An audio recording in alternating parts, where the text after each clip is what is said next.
जब भाषण दे रहा था मुख्यमंत्री, उसी समय उसकी जीभ क्यों नहीं काट दी गई, क्यों नहीं कटी, ये समझ में नहीं आ रहा।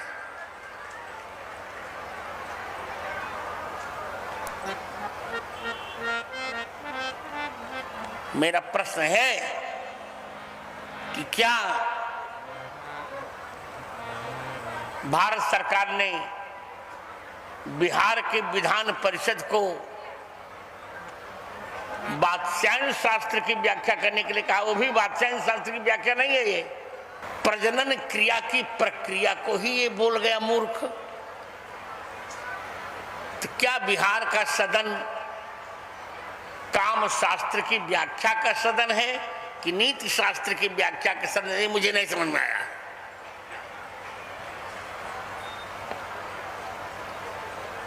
ये मुझे नहीं समझ में आया।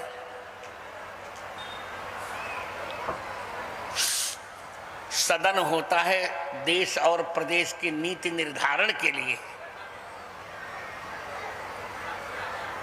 एक काम क्रिया के निर्धारण का तो सदन नहीं है।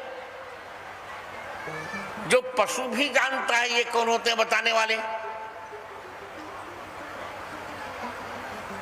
मुझे बहुत पीड़ा हुई, पर वो भी इतना अशिष्ट नहीं था। ये तो पूरा प्रजनन क्रिया की प्रक्रिया को ही ये बोल गया मूर्ख।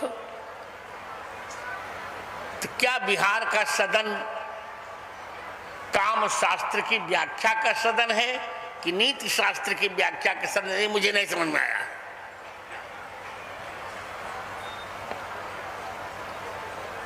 ये मुझे नहीं समझ में आया।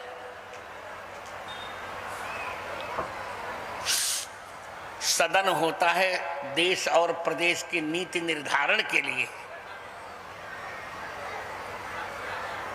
एक काम क्रिया के निर्धारण का तो सदन नहीं है।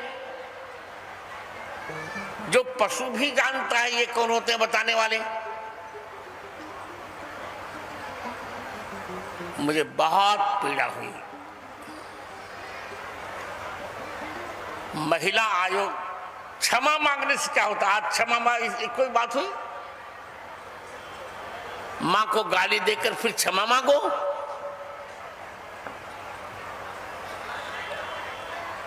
उसी समय जब भाषण दे रहा था मुख्यमंत्री, उसी समय उसकी जीभ क्यों नहीं काट दी गई, क्यों नहीं कटी, ये समझ में नहीं आ रहा।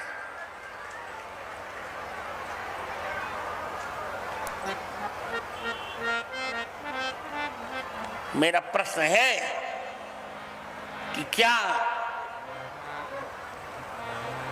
भारत सरकार ने बिहार के विधान परिषद को वात्स्यायन शास्त्र की व्याख्या करने के लिए कहा? वो भी वात्स्यायन शास्त्र की व्याख्या नहीं है, ये तो कुत्तों की व्याख्या है। ये मनुष्य की व्याख्या ही नहीं है। ये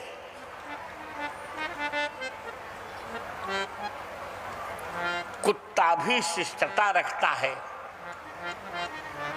कल तो यहाँ के मुख्यमंत्री ने कोई शिष्टता नहीं रखी। बहुत खेद का विषय है ये। कृष्ण सिन्हा से लेकर बड़े अच्छे अच्छे मुख्यमंत्री यहाँ हुए,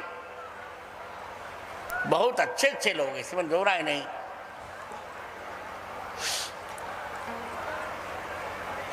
जगन्नाथ मिश्र भी यहाँ थे, मुख्यमंत्री थे।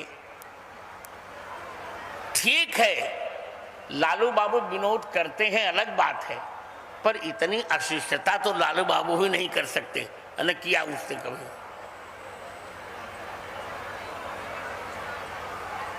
तेजस्वी बाबू स्पष्टता कर रहे हैं कि आपने साइंस में जो पढ़ा वही तो कहा, तो क्या वही शास्त्र पढ़ाने मुख्यमंत्री आए विधानसभा में, विधान परिषद में? विधान परिषद में भारतीय संविधान के प्रयोग की व्याख्या की जाती है। वो काम संविधान के प्रयोग की व्याख्या तो नहीं की जाती विधानसभा में। तो जो कुछ हुआ ये बहुत दुर्भाग्यपूर्ण है। इसका 3 ही विकल्प है। पहला विकल्प बिहार में राष्ट्रपति शासन लगाया जाता, यदि वो नहीं तो गवर्नर बहुत अच्छे हैं बिहार के, राजेंद्र जी, अपने तत्काल प्रभाव से